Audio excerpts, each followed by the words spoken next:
পাখি এখন মধু খাচ্ছে। দেখছো কি সুন্দর মধু, বনের মধ্যে এর চেয়ে ভালো মধু আছে, তাই না? খাও খাও খাও।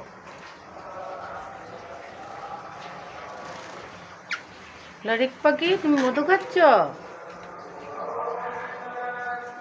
খাচ্ছ তুমি মধু? পাশে তোমার বধূ, ও তো ডিম পেড়েছিল না? এটার নাম মিঠু, এটার নাম ময়না। ময়না। বাচ্চা ওটাই ছিল দুটো, কিন্তু কি ভাইরাস অ্যাটাক করছে, মারা গেছে দুটো। ওদের বাচ্চা মারা গেছে, তো অনেক দুঃখ তাদের। এই রাসেল, মিঠুর একটু মশাই দেওয়া যেত কিনা? মিঠু, মিঠু, হাই মিঠু। এটা ময়না, বড়টা ময়না। এটা ময়না, ওইটা মিঠু। মিঠু, ময়না, ময়না, কথা কয় না, কথা বলো। তুমি গোসল করেছো? হ্যাঁ, অনেক সুন্দর দেখা যাচ্ছে।